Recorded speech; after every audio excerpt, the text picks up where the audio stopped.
आपण सगळेच बघतोय की व्यावसायिक जगात संवाद साधण्याची पद्धत किती झपाट्याने बदलते आहे आणि या बदलाच्या या क्रांतीच्या केंद्रस्थानी आहे 11 लॅब्स AI. आज आपण हेच समजून घेणार आहोत की हे तंत्रज्ञान व्यवसायाचा आवाज अधिक प्रभावी, अधिक मानवी कसा बनवत आहे. कधी विचार केला आहे का की आपल्या व्यवसायाचा आवाज कसा आहे? म्हणजे तो जेव्हा ग्राहकांच्या कानावर पडतो तेव्हा त्यांच्या मनात कोणती प्रतिमा तयार होते? हा प्रश्न आजच्या डिजिटल जगात पूर्वीपेक्षा खूप जास्त महत्त्वाचा झाला आहे, नाही का? आणि गंमत म्हणजे या प्रश्नाचं उत्तर काहीही असो, एक गोष्ट तर नक्की आहे, AI व्यवसायांच्या आवाजाला मुळापासून बदलून टाकत आहे. हा काही छोटा मोठा बदल नाहीये, ही तर संवादाच्या क्षेत्रातील एक मोठी क्रांतीच आहे. तर मग 11 लॅब्सच्या मागे असं काय खास तंत्रज्ञान आहे ज्यामुळे हे सगळं शक्य होतंय? चला जरा खोलात शिरून बघूया. याच्या मुळाशी आहे टेक्स्ट टू स्पीच तंत्रज्ञान.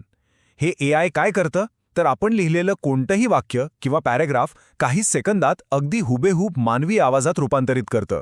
कल्पना करा, यामुळे किती वेळ आणि मेहनत वाचते. आणि मग येतं याचं दुसरं तितकंच जबरदस्त फीचर, व्हॉइस क्लोनिंग. यातून अक्षरशः कोणत्याही व्यक्तीच्या आवाजाची एक डिजिटल कॉपी तयार करता येते. याचा अर्थ काय?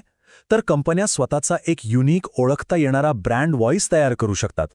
पण हे तंत्रज्ञान इतकं क्रांतिकारी का वाटतं? कारण हे फक्त शब्द वाचत नाही. डीप लर्निंगमुळे ते मानवी आवाजातले बारकावे, म्हणजे त्या शब्दांमागची भावना, तो टोन, ती लय, हे सगळं काही अचूक पकडतं. आणि म्हणूनच यातून तयार झालेला आवाज कृत्रिम नाही तर अगदी खरा, नैसर्गिक वाटतो. बरं, थिअरी तर खूप झाली. आता बघूया की प्रत्यक्षात वेगवेगळ्या बिझनेसमध्ये याचा वापर कसा केला जातो आणि त्याचे काय फायदे होतात. सगळ्यात पहिला आणि कदाचित सगळ्यात मोठा वापर होतोय तो म्हणजे कस्टमर सपोर्टमध्ये.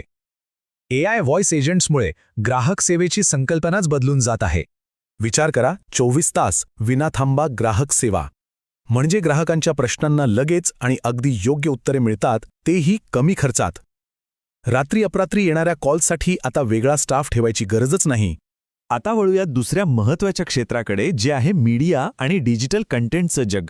आजकाल YouTube videos, podcasts, audio books किंवा ऑनलाईन कोर्सेससाठी व्यावसायिक दर्जाचा आवाज काही मिनिटात तयार होतो. म्हणजे महागडे स्टुडिओ, उपकरणं, व्हॉइस आर्टिस्ट या सगळ्यावरचा खर्च वाचला. आणि हो, वेळ तर वाचतोच, ज्यामुळे कंटेंट निर्मिती खूप सोपी आणि वेगवान होते. आणि तिसरा उपयोग तर अशा कंपन्यांसाठी आहे ज्यांना जगभरात पसरायचं आहे, म्हणजेच ग्लोबल बिझनेस एक्सपान्शन. याचं जे मल्टी लँग्वेज फीचर आहे ना, त्यामुळे एकच कंटेंट जगाच्या पाठीवर कोणत्याही भाषेत पोहोचवता येतो. भाषेची भिंतच नाहीशी होते आणि ग्लोबल मार्केटमध्ये एंट्री एकदम सोपी होऊन जाते. चला आता थोडं पुढे जाऊन बघूया की भविष्यात काय वाढून ठेवलंय. आवाज हेच भविष्य कसं बनणार आहे ते समजून घेऊया. हे वाक्य बघा, आवाज हे नवे इंटरफेस बनत आहे. याचा अर्थ काय? सोपा आहे. लवकरच आपण टाईप करण्याऐवजी किंवा स्क्रीनला टच करण्याऐवजी थेट बोलूनच आपल्या सगळ्या डिव्हाइसशी संवाद साधणार आहोत. त्यामुळे एक गोष्ट तर नक्की आहे, आजच्या या डिजिटल जगात व्हॉइस AI वापरणं हा फक्त एक ऑप्शन राहिलेला नाही. स्पर्धेत टिकायचं असेल, पुढे राहायचं असेल तर हा एक मोठा कॉम्पिटिटिव्ह ॲडव्हान्टेज आहे. जे याचा लवकर स्वीकार करतील ते नक्कीच इतरांपेक्षा पुढे राहतील. आणि जाता जाता एक प्रश्न आपल्या सगळ्यांसाठी, विचार करायला लावणारा प्रश्न, की जेव्हा AI आपल्यासारखंच माणसांसारखंच बोलायला लागेल तेव्हा आपल्या संवादाचं, आपल्या नात्यांचं भविष्य नक्की कसं असेल, यावर नक्कीच विचार करायला हवा.